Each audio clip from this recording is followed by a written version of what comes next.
Hi besties, welcome back to my channel. It's been a minute, but I have some really fun content and videos coming that are in the works. So today I wanted to do a sit down little wrap up from August and then do a TBR for September.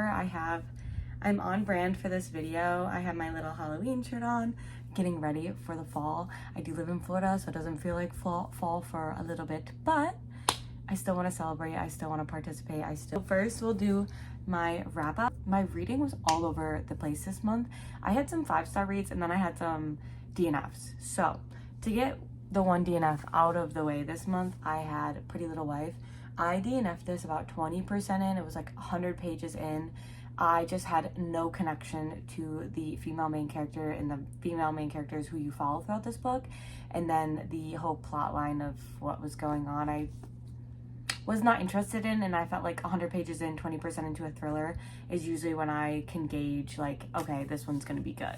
So I DNF'd that one. I read and annotated Watch Your Mouth, and I was not a fan. It is very much insta-love, insta-lust, and that just wasn't for me. And I feel like I, once again, had no connection to these characters. Like, I didn't really care if they had a happy ending or not. So I rated it 3 stars. And then next up, another 3-star this month was The Kiss Countdown. This one was good. It's a contemporary romance, which isn't my favorite, so that's probably why I need to stop picking up contemporary romances that have no stakes. Or like, this one is good, and if you want a good sciencey read, pick it up. Oh, it's also fake dating, which I thought was cute. Next up, I have Blindside. This was a 5-star read for me. I absolutely loved this book and I loved these characters. It's a sports romance about a player and the PR relations girl who's kind of like small, cute, quirky, and he is like the top football player, and he was in a long relationship, and before the season starts, she breaks up with him, and she's going to the same college as him. And he decides to date the PR lady to make his ex jealous, and it's fake dating.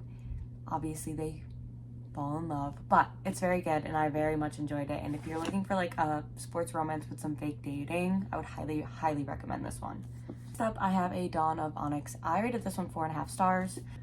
This one was very fun. It was very fast paced for me, and essentially you have the main female character who is magical, of course, and she gets captured by the enemy kingdom. And I'm not going to give much more because I don't want to spoil anything, because there's a lot of twists and surprises in this one that really I just enjoyed. Like, I genuinely enjoyed the ride of this book, so I'd recommend this one if you're looking for like a fantasy romance. Next up, I read The Teacher by Freida McFadden. I think I gave this 3.5 stars. This one was not a favorite of mine by her. It's probably the most disturbing one I've read, in a sense of the taboo topics. And don't get me wrong, going into this, I knew the trigger warnings, I knew the taboo topics that were in this book. They just weren't for me in the way that she executed them. That's all I'm gonna say. But 3.5 stars. Next up, and this is the actually first book I finished this month, The Ballad of Never After. I gave this one 3 stars. This one got off such a low rating because I started it months ago, soft DNF'd it at like 100 pages, picked it back up again, and it just did not hit the way that I wanted it to hit. So I'm rating it 3 stars. I will be continuing the series and finishing up and all of that good stuff, but 3 stars. It's the second book of a trilogy, so I can't go into much detail without spoiling anything, but wasn't my favorite. Next up, another one that just wasn't my favorite is Leather and Lark. I feel like this one, the ending was spectacular, the beginning was phenomenal, and the in-between was very boring. I really liked the plot of this book. I feel like though that at times it felt like the plot took a back seat to the romance, and then at times I felt like the romance took a back seat to the plot. I feel like it wasn't meshed together well. I'll say this is my personal opinion on how I felt while reading the book. My opinion weighs 0. This is just my opinion. But I really did like their relationship and the end of it, and you know how they sort of came to where they are. It's fake dating, it's marriage of convenience. all of those good tropes, and I think the romance was executed well. I just think if it was meshed better together with the plot, I would have enjoyed this a lot more. Up, I have A Love Unwritten. I think I rated this 4.5 stars to 5 stars. This is another one I read early on this month, so I don't have a lot of memory of it. This is single dad. She becomes the nanny, and she's also like a songwriter, so there's that. There's multiple. Okay, first I want to say that I think this book was longer than it should have been. It's like 600 pages, but then at the same time, when I got to the end of it, I was like, I could read like 100 more. I think the beginning was slow, but once you get into it, it's really good, and I really enjoyed it. And I think that's why I rated it so highly, because I was willing to and easily overlook the beginning. Part of it, I think the first 20% you could cut out, but I really enjoyed it. And the son in this book is just so sweet and kind, and there's some really good medical and mental health representation in this book as well that I really enjoyed. I thought it was really good. Then last for the month, I read Chain of Thorns. I rated this, I think 4.75 or maybe even 5 stars. I love this book. I can't stop thinking about this universe. I can't believe this trilogy is over with. I am so extremely sad that this trilogy is over with, and I'm so ready to jump into the next series we're reading by Klaus-Haneke. We're starting on the City of Bones 6 books, I think it is. I'm not sure what that series is called, but this one, very well done. I loved these characters.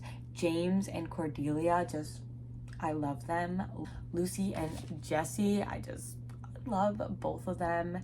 And Matthew's story throughout the entire trilogy was one of my favorites. I think I've read character-wise by her yet, and I loved Tessa and Will, and that Jem, I should say. Jem, Will, and Tessa. So that says a lot about this book and this series and these characters, because man, I loved it. I just remembered I didn't rate this 5 stars because they killed off one of my likable characters, and she moved on so quickly from the death that I was like, girl. But yeah, that's my wrap up for August, and now we'll get into my September TBR. Okay, so for my September TBR, I have a little bit of summary reads left that I'm trying to work my way through, but then I definitely started getting into my spookier reads.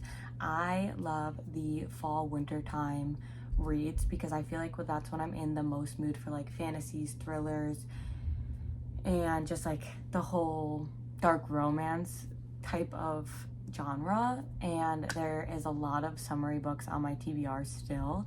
And my favorite part too is that like I can read summary books in winter when I'm like missing summer, you know? So my TBR for this month, I'll go over first the 2 books that I'm already in the middle of. I am filming this September 2nd. First up, I have Sweet Nightmare. This is just a dust jacket. I'm reading it. It's out in the living room, but I'm currently in the middle of making a reading vlog video, and this book is involved in that, so I'm not going to go into much detail. But this is book 1 of Tracy Wolf's new, I think it's a YA fantasy, but it might be new adult fantasy. Don't take my word on that. But it's just another like fantasy academia type of story. Like if you read Crave by this author, it's kind of similar vibes, what I've gotten so far. But this one, and then next up I have Trust 6 Venom by Penelope Douglas. If you're new to my social medias, or if you're old to my social medias, you'll know Penelope Douglas is a washy author for me. I absolutely loved Punk 57. I DNF'd Birthday Girl and I DNF'd Credence. So, but I was kindly gifted this by Berkeley this month, and I'm really excited. The concept is there. It's a sapphic dark romance, which I don't read a lot of sapphic romances, and I really want to read more of them. So that is perfect in that aspect. And it's new adult. I don't know if I said that, but it is new adult as well. So there is some spice to it, as Penelope Douglas does. But yeah. So going into, I'll start with the summary reads that I still have that are on my radar. I have A Promise of Peridot, which is the 2nd book. I just reviewed the Dawn of Onyx for you, but the next book in that series is The Promise of Peridot. And this one is just the 2nd book of the fantasy series. And this one's like giving summer because of all the flowers and stuff. So I'm kind of grouping it in that summary, but it's also fantasy, so it could be like cozy fall time. Next up, I have You with a View with Jessica Joyce. I have this one, and then I have The X-Vow, I think the 2nd one. I don't know if it's the same universe or if it's just books by her that look similar, but I saw one of my book besties read The X-File and she really liked it, so I want to get through this book before the end of summer because this one has been on my TBR so many times and I've had it for so long. I just want to read it. It looks so good. And lastly, for my summary reads, I have If We Ever Meet Again by Anna Huang. So this is the new release of the 4-book series she had on her backlist that just got republished. And this one's a duet with the first one. So the way the series works is the first 2 is a duet and then the 3rd and 4th are both standalones, and they all have their own tropes. And well, the first 2 I'm assuming are about the same characters and everything, but he's like an ex-sports football player who moves to Shanghai to kind of escape his life that's a disaster. Leading into my spooky fall reads to get me in the mood. First up, I have Red Rising. I've seen this everywhere. I've seen everyone want to read it or read it and loved it. I've never heard a bad thing about it. I'm so excited to jump into this world, into the sci-fi, and I feel like this is like the perfect time because I feel like it's not too wintry, but it's like getting cooler out, and this would be perfect. I don't know. I just am like getting those vibes. You know those books where you just like get a vibe? That's how I feel about Red Rising. So it's going on the TBR. Next up, I have a YA romance. I have Maybe Meant to Be. This cover screams fall. I don't know if this book is set in fall. I don't know the season or anything about it really. I just know the cover screams fall. The colors are absolutely stunning. The first book is The Summer of Broken Rules, and I absolutely love that one. I read that last summer. So this is the second book of that trilogy, and it just screams fall to me. So we're reading it in the fall. YA romance. Next up, and this one intimidates me, and that's why I haven't read it. So I read the first one, and I really enjoyed the first one, but I hear the second book pales in comparison. Like, people don't like it, even if they love the first one. I have Hunting Adeline. I hear this one is very much darker and everything like that, but darker romance. I want to finish this duet. I'm excited to hear my thoughts, but I'm also going in fully prepared if I need to DNF because of the darker themes. I'm going to allow myself that grace, even if I loved the first one. So we'll see. I'm excited but scared to read this one, but I'm going in with caution. Next up, I thought this one was kind of like a fun spooky to get me like in the mood where it's like maybe still summery. I have The Love of My Afterlife. It's about a girl who goes into the afterlife, and I think she falls in love, and he gets the opportunity to leave the afterlife, and she gets a deal to return to Earth for Mystery Man, but she has to find him. So it sounds like a fun, different read for sure, but it has that spooky afterlife element, so I feel like it could definitely get me in the mood for spooky season. And then lastly, this is on my TBR again, Middle of the Night by Riley Sagar.